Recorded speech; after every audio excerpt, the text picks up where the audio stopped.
Good morning, everybody, and welcome back to another episode of Insights from the Couch. I remembered the name of the podcast today.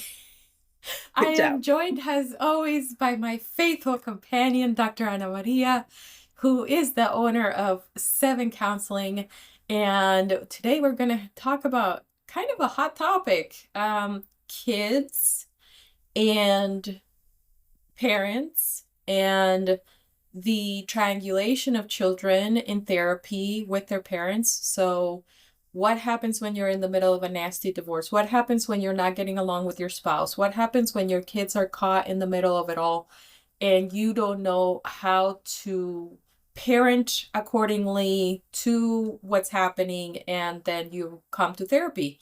There's so many different layers to this topic because there's so many different reasons why children end up in therapy and why the parents bring them to therapy, and everything from bias reasons to heartfelt and considerate reasons. And I feel like today is a good day to explore how can you as a parent maybe be a supportive parent of your child. Maybe you're going through something like this and maybe you're wondering, am I doing the right thing? How can I support my child properly?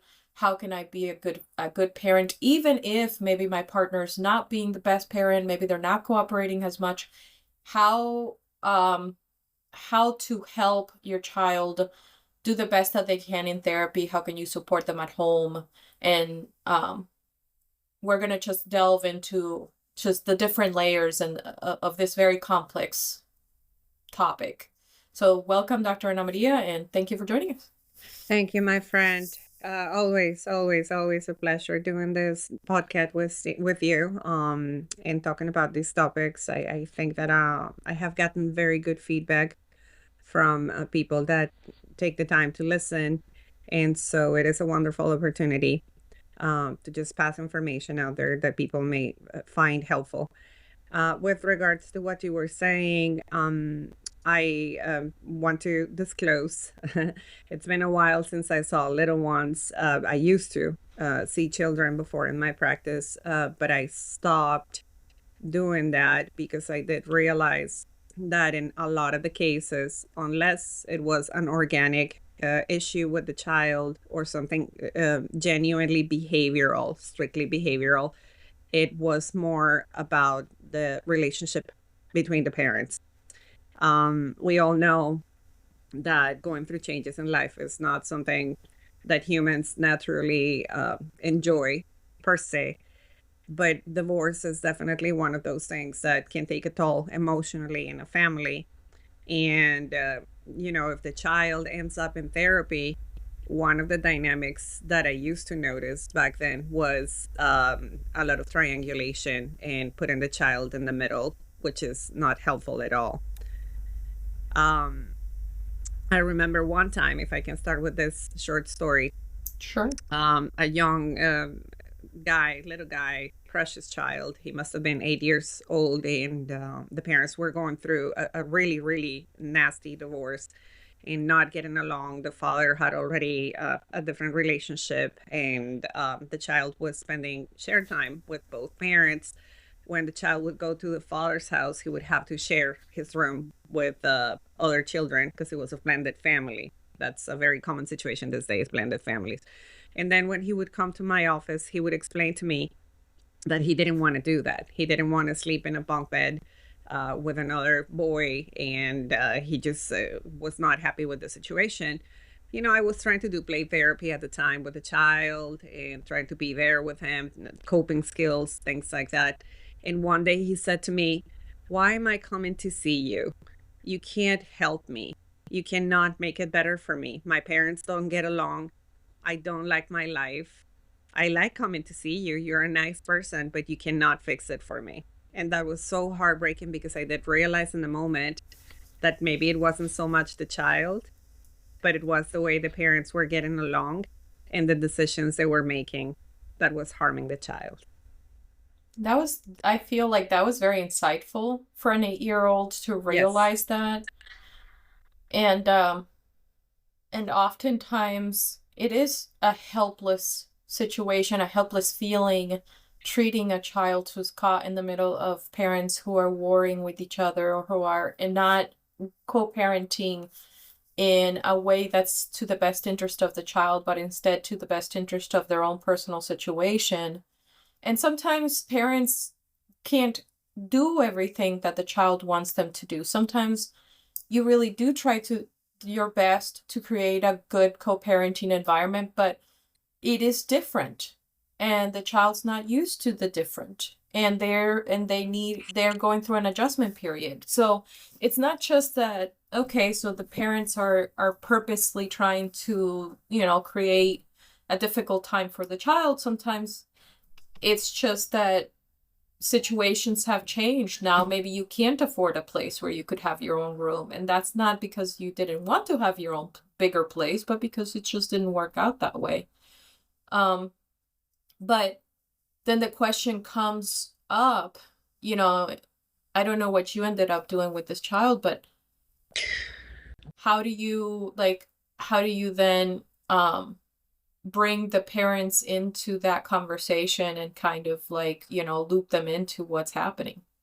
So it becomes that I will tell you what I did in a second, but it becomes a little hard to manage for the therapist because maybe mom was or dad were the ones that brought in the child genuinely to try to help with the situation, but then the other party is not in agreement, and that creates a conflict. So I cannot bring both parents in or separately and say, guys, this is what I'm seeing. Maybe it's more about you and your behavior than the child's behavior. So I think that oftentimes that's a roadblock. And secondly, what I did that you asked me about was I spoke to the mother and I was very honest with her. And I said, this is what he's talking to me about. You can definitely choose to bring him here and I'll be his support system. But quite frankly, it is the situation that is causing all these problems. The child was overeating. He was gaining weight. I mean, there was so much going on in that family situation. And you're right. It's not like the parents were trying to harm the child purposely, but they were not getting along. And that was the root of the issue. So I did have that conversation with the mother. Eventually, things kind of got better. But I would say, if you that are listening are going through a divorce, and this is very hard for us people that go through divorce, try to question if this is something that maybe you need to get involved with in terms of therapy first, and then try to figure it out. Let's try to maybe have the best relationship possible with the other person for the benefit of the children, because bringing the children to therapy when you are not having a good relationship with your ex is not really going to be helping the child at all. So that's what I did. I basically had a conversation with the mother. He was welcome to come to see me, but there was that realization that the therapist cannot do much if you guys don't try to fix this between yourselves or do And something different. so I'm going to play devil's advocate here because, as you know, in my clinic, we see a lot of kids. So I personally don't see kids unless I need to. But the therapist that work with me see a lot of kids, and here's something that gets brought up pretty regularly.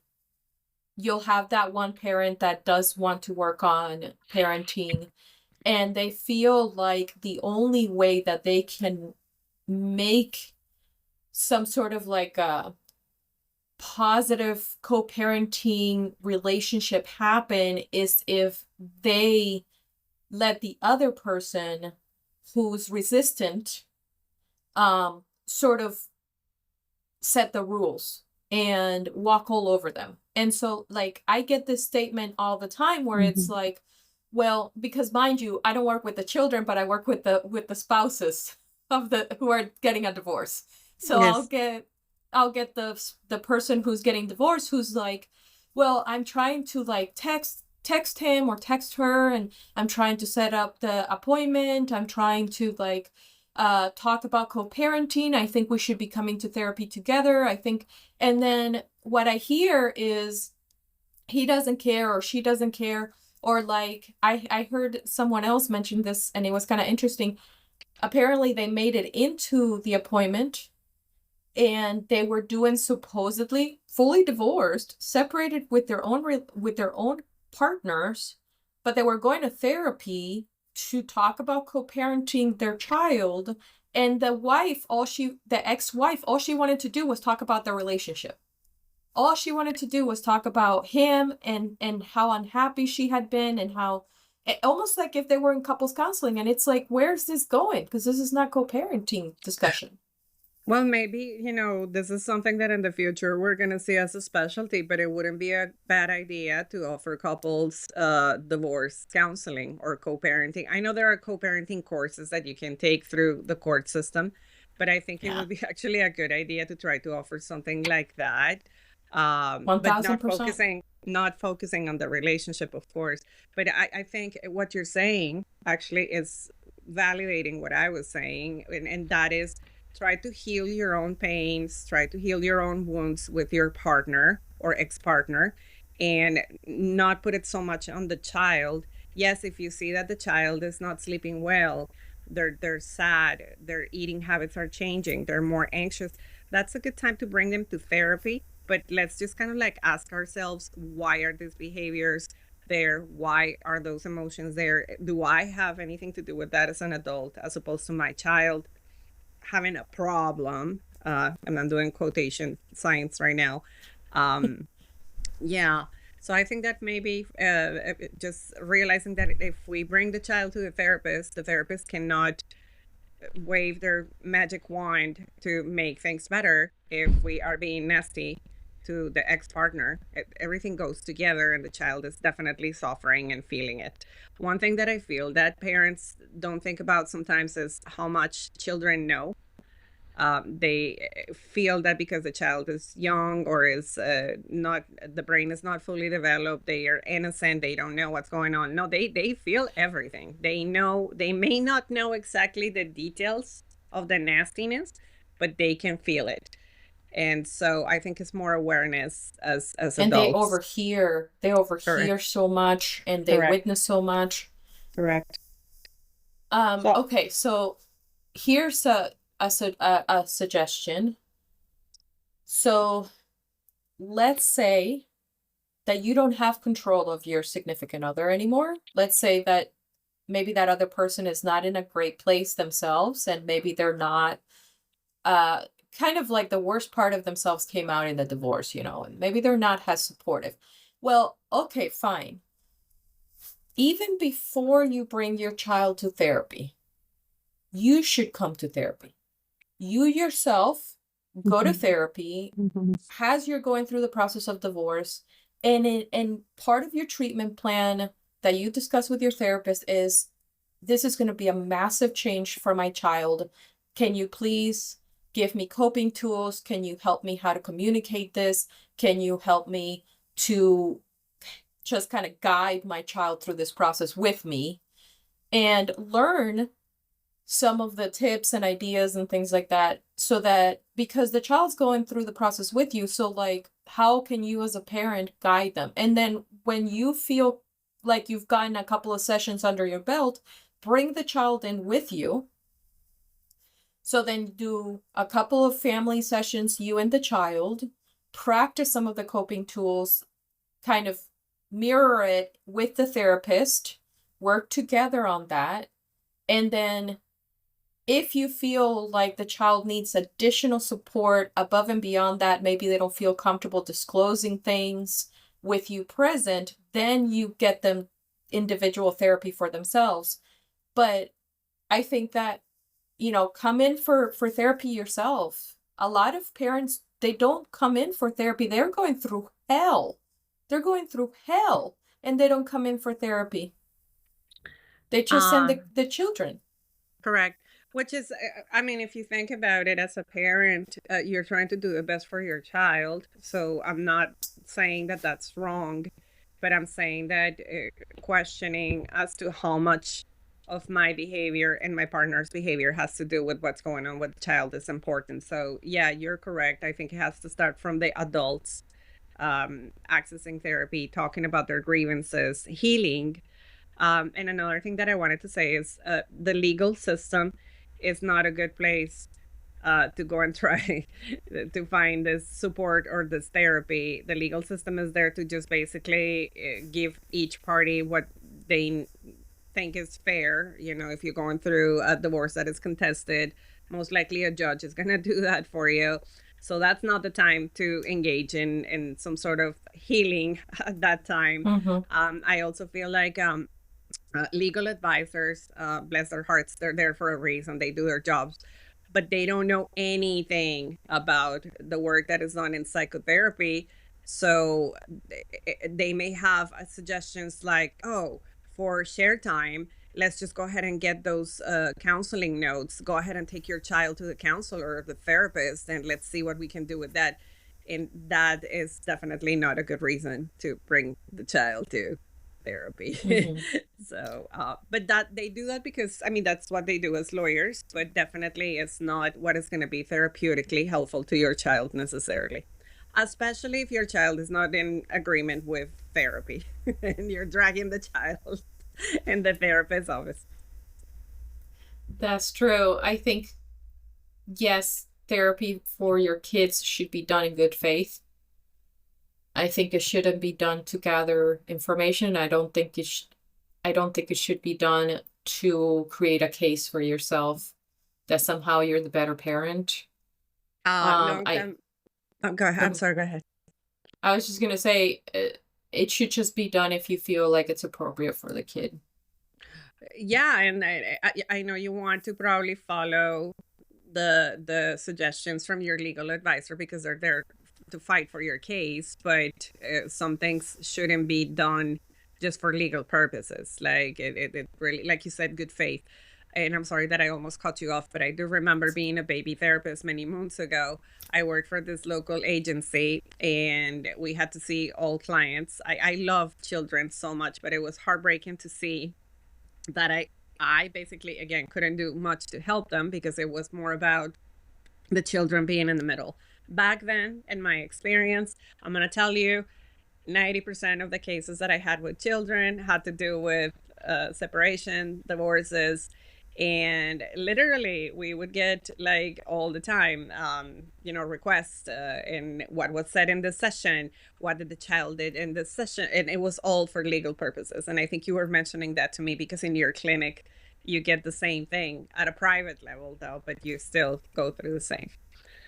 Yeah, a lot. It's whoever gets to the evidence first gets to use it.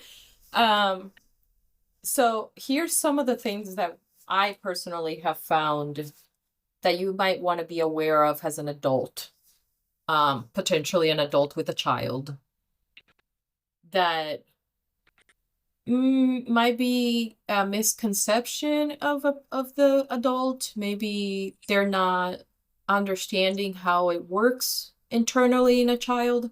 But this is what I see on my clinic is children coming in with behavioral disturbances or disorders, which are often labeled oppositional defiance. They're labeled adjustment disorder. They're depending on the age, they might have antisocial personality disorder, et cetera, et cetera. Now, oftentimes what I see is this is a child who struggles with emotional regulation, and of course the ever-present ADHD label. This is I know, right? I know. So this is a child who struggles with emotional regulation because the fact of the matter is they're in a household with an overly stressed parent who is struggling to emotionally regulate themselves, who is often getting upset and triggered by small things, like if you're running a couple of minutes late to get to the bus or to get out of the door, it becomes a shouting match and it becomes a screaming and like, get to the car and why didn't you brush your teeth and blah, blah, blah. And it's just like, it starts from the second that the child wakes up in the morning, the screaming and the stress and the anxiety and the adult being over just being burned out and being emotionally exhausted and very, very easily triggered. And the child doesn't know how to navigate your emotions as an adult. That child does not understand how to navigate your chaotic emotions. You don't know how to navigate your own emotions. And so, like, when the child is getting every single day a dose of that, when they feel emotions, when they feel frustrated, when they feel anxious, when they feel tired, when they're burned out, their response is similar to yours because that's what they're learning. Like the adult that I am growing up like, that I'm growing up around is emotionally deregulated. So I'm also emotionally deregulated because I don't have a good example of what emotional regulation looks like. And so we get children that come in that state, and it's like, fix them. Like they get them, they bring them into the office, and it's like, I can't do this anymore. I'm about to send them away to grandma's house, or I'm about to give up custody of him or her, or I'm just so sick and tired of this. I can't handle this. I have too much going on already. I got 2 other kids at home and they just won't listen. They're ungrateful. Always the ingratitude portion of it. Like they should appreciate it. They should want to help. They should want to be more caring. They should want to be more considerate of me, the adult. And the fact of the matter is, you are the standard. You are the standard, period. That child is basing their whole personality on what they have witnessed from you and your significant other. The significant other that you picked, by the way, to have children with. Because that is very important to also recognize, is you made a decision as an adult to procreate with a toxic person. So you set the standard from the get-go. And then what you're saying, I think, goes back to taking care of the self as an adult so that we can model ideally what we want our children to experience. This is basic human development theories: monkey see, monkey do, and modeling is the best way. So making sure that we are in a good place with that ex, that we are as calm as we can be with the situations. And I know it's hard for the people that are going through this, but the point of the podcast was discussing how it's not on the children that they're acting out for no reason, or that the therapist is going to be performing this miracle of helping them, when in reality the relationship with the ex or the family is a battlefield. And that's where everything starts. So that's exactly what you're saying. Just kind of like check yourself out, see if we can get to a point where we're no longer frustrated, resentful, hating the other person, which is that's expected. You know, it happens in divorces and relationships go sour. But in terms of therapy, why are we bringing the child to therapy? Am I willing to participate in that therapy? I will tell you that when I used to see children, I would like to involve the parents from time to time in the sessions, just to gather feedback. If I was able to gather both parents, I would, separately sometimes, of course, because they couldn't be in the same space. But I think this is a family effort, a family affair. And it starts with the adults, not so much with the little ones sometimes. Yeah, I actually had a meeting. This is not my patient. This person doesn't come to our clinic, but I just had a meeting with somebody. Lovely, lovely person. Her husband is not in the picture. He's not going to be in the picture for a long time. And they have 2 children. There's a young 3 going on 4-year-old, and then there's a baby. And the 3-year-old is acting very difficult. Her behavior would definitely be very contentious. very angry. She hits, she tries to dominate her mother. And the mother is very passive, a very, very soft, very kind, very sweet person. And she feels the need. So here's on boundaries, right? So the first thing is she feels the need to somehow make up for the fact that dad is not in the picture by talking about dad and trying to create a relationship and a bond with dad, even though dad did a very poor job of creating a bond himself with anybody in the family.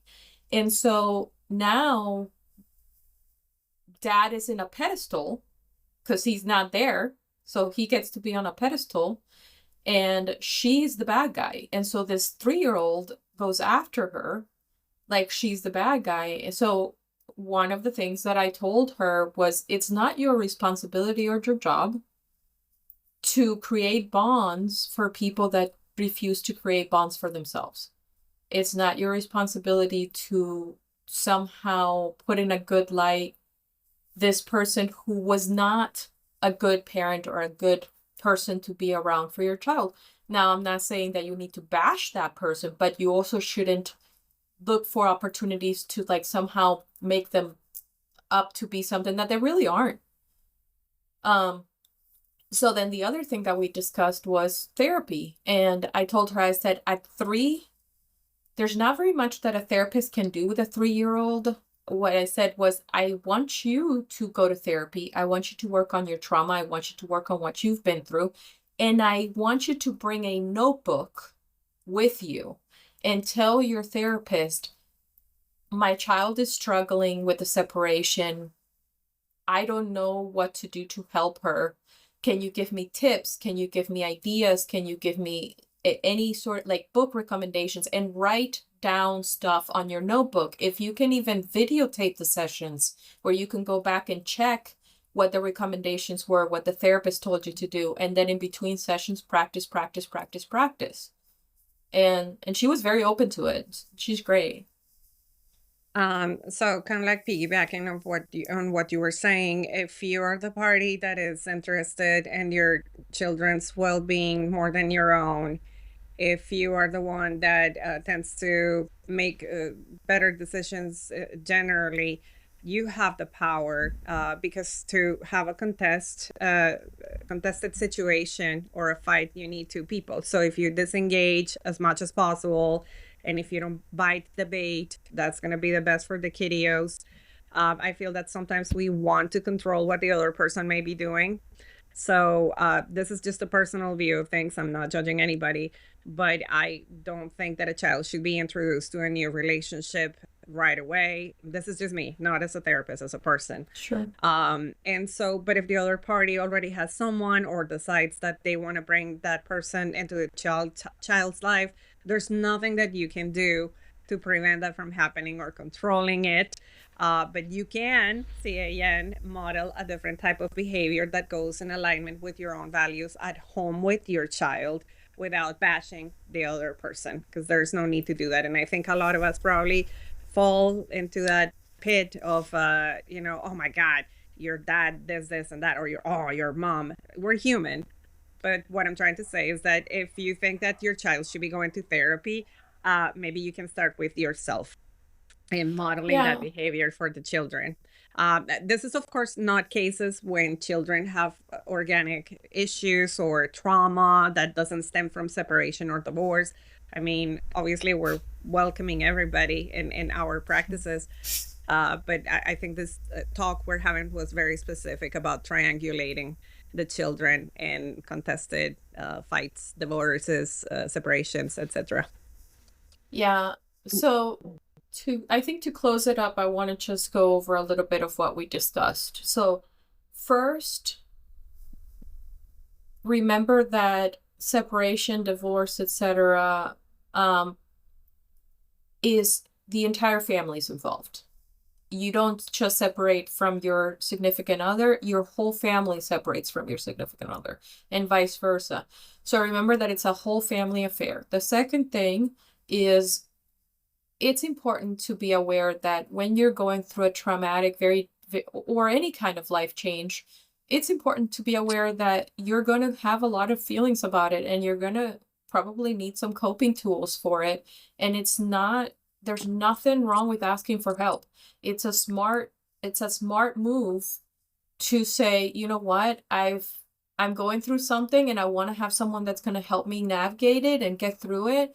And I'm going to ask for professional help. And that way I don't have to worry because it's an objective person. They won't judge me, et cetera, et cetera. And then the third thing is, as you're working on learning how to navigate this situation with your partner, remember that it's the more boundaries you can set, the better. So boundaries look like not becoming emotionally entangled in the drama.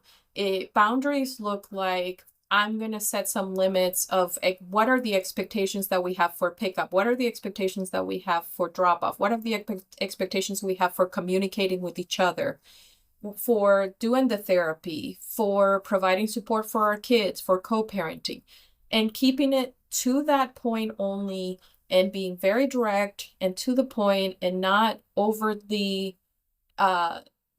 getting emotional or overly involving yourself emotionally with that situation or with that person. That's a good way that you can build positive co-parenting relationships.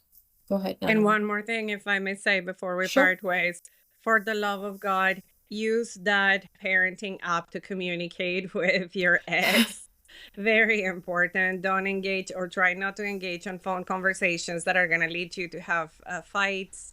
Try not to text message, regular phone or emails. Just go ahead and use those apps. They're there for a reason, and it's a good way to keep things the way they should be kept. Yeah, because the truth is, there's a reason why you guys got separated or divorced. The fact is that there was probably some detachment happening, and some relationship distress going on there, and some issues with with the way that you guys were together. So it's not necessarily that you're not going to feel anything about that person or towards that person, or they're not going to trigger you at all, but there's a huge difference between the way that you take in a situation and then the way you react to a situation. So you can, when you first see the person's message, let's say that it's not a very polite message, maybe it's kind of a rude, nasty, toxic message. Okay, so you took it in and maybe it made you upset, but you don't have to respond in an upset way. You can wait, take your time, take a few deep breaths, maybe have somebody else respond on your behalf, but not like, oh, well, it's on now. Like, now I'm gonna, like, exactly. Like, you're gonna go low, we're gonna take it to the floor.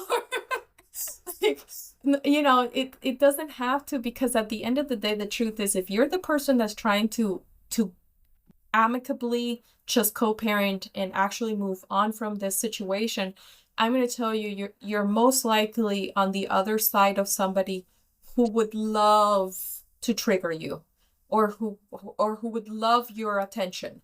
So there's no better way for you to take control of the situation and actually win at the end of the day, get the win, emotional win and life win, because you're getting better life satisfaction, than to say, I'm not going to feed into your drama. I'm not going to feed into your you poking at me or trying to get at me, because I know you just want my attention. I'm not giving you my attention. And by the way, too, real quick, I know I said that it was the last thing, but this is the last thing. That's for okay. Sure. Remember how resilient children are.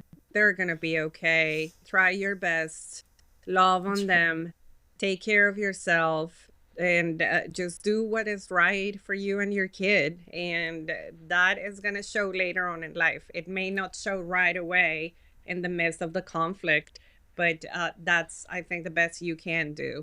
But again, we are open as professionals to take care of your children, to take care of you, with a lot of compassion, understanding, support. That's what we're here. So yeah, that's what I had to say. Okay. We hope that this was helpful. and that maybe you get some good tips out of it, especially if you're going through a difficult situation. We know it can be very, very hard. So we're here. We understand. Thank you, Dr. Ana Maria. And as Thank you, always, Jen. feel free to give us your feedback, leave us your comments. We love suggestions on topics because we're always trying to come up with a topic. So it'd be a lot of fun to talk about something that's maybe relevant to you listening. But thank you, and we hope you have a wonderful day and take care. Thank you.